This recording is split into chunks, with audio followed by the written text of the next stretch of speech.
Mark Gibbs came in here, 15 carries, 91 yards, over a 6.0 average, 1 touchdown. So he had an excellent game.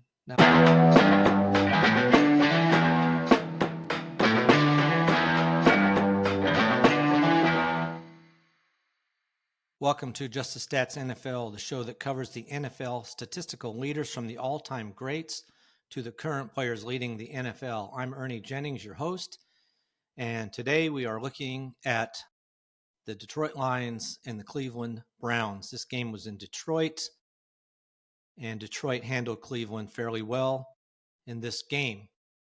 So let's take a look first at the top 10. For the Lions, Aiden Hutchinson needed 2 tackles for loss to move into a tie for 9th with Stephen Tulloch, and he got those.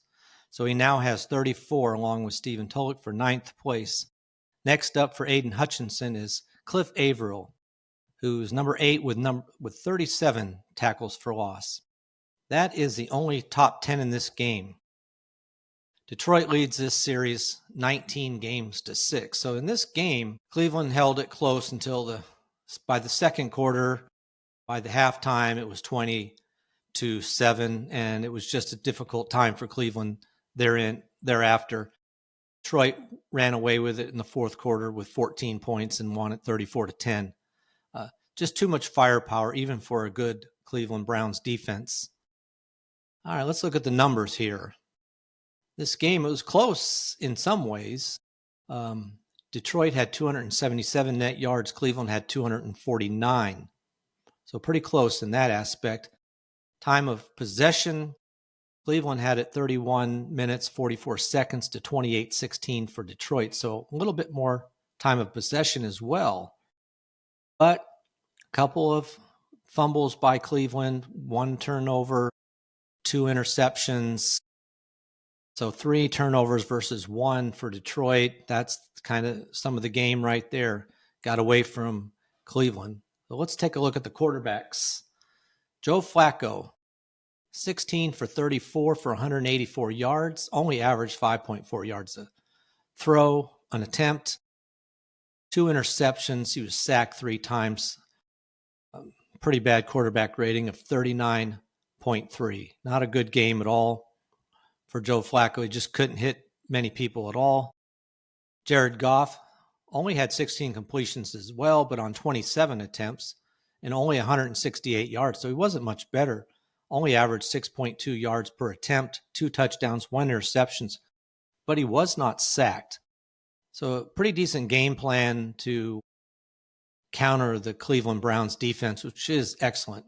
Jared Goff had a quarterback rating of 86.7, so probably one of his lower numbers, but still decent. Now, Quinshon Judkins, each week, carries have went up. This week, 21 carries for 82 yards, a 3.9 yard average, and he did have a touchdown. He is definitely the man here.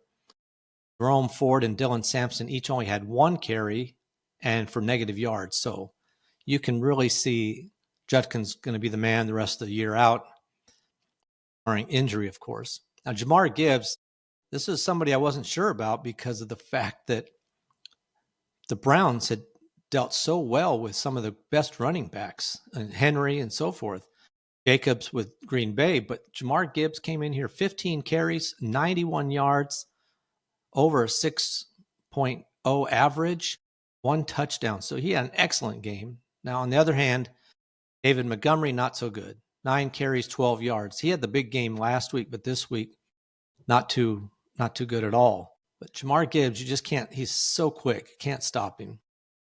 Looking at the receivers, Quinshon Judkins led the Cleveland Browns, which says something about the passing game.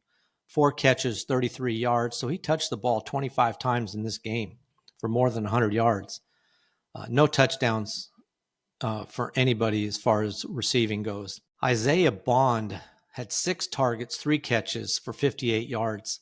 And they tried to get the ball to Jerry Jeudy right at the beginning and then still did throughout the game. He had the most targets, 9, but only 3 catches on 9 targets for 48 yards. Tight end Fannin, 2 catches, 24 yards on 6 targets. So he was targeted more than David Njoku, but they both only had 2 catches. But Fannon's were for 24 yards and Njoku for only 11 yards. And then Ford did catch 1 pass out of the backfield on 2 targets, and Sampson, the other running back, 1 target, no catches.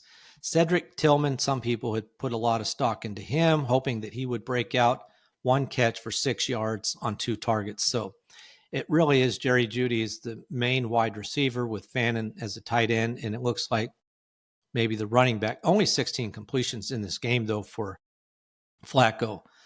Looking at the Detroit Lions, Amon-Ra St. Brown, a decent game. Well, actually a good game as far as fantasy goes because he had 2 touchdown receptions.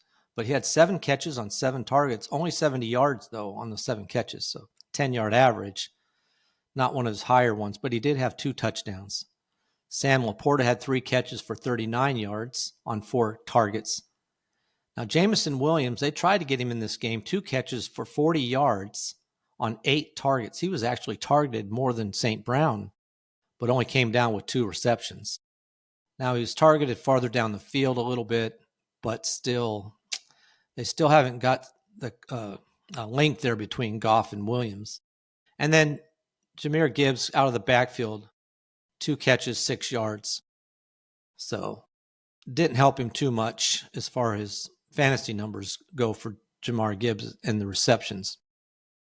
All right, let's look at the defenses here. For Cleveland, a couple of guys, Ronnie Hickman and Devin Bush, both had 9 total tackles. They were not able to sack Goff. He is pretty quick with that ball, and he's not fast, but he can move around a little bit, and he definitely senses pressure. He'll get rid of that ball. Myles Garrett, only 2 solo tackles in this game. That was it. And Denzel Ward did have the 1 interception. Now, looking at the Detroit Lions, Jack Campbell had a good game, 11 tackles, 7 solo, 4 assists. That was one of the better ones. Now, Alex Anzalone had 6 tackles and a sack as well. DJ Reed had an interception along with 4 tackles. And then Aiden Hutchinson got in there for a couple of sacks. So he did put some pressure, 4 total tackles in this game. He went in and out of this game. He got some type of injury. He went out for a little bit, came back in. So we'll have to see how he's holding up for next week. Those are a look at some of the best players on the team. Like I said, Detroit Lions win this game handily, 34-10. They are now 3-1, and Cleveland Browns fall to 1-3. That is a wrap for this episode of Just the Stats. Stick around for the next game that I review. You can catch me on YouTube at Just the Stats NFL, also on any podcast sites, Spotify, Apple, your podcast apps, and also you can contact me at justthestatsnfl@gmail.com. Appreciate you listening, and I'm out.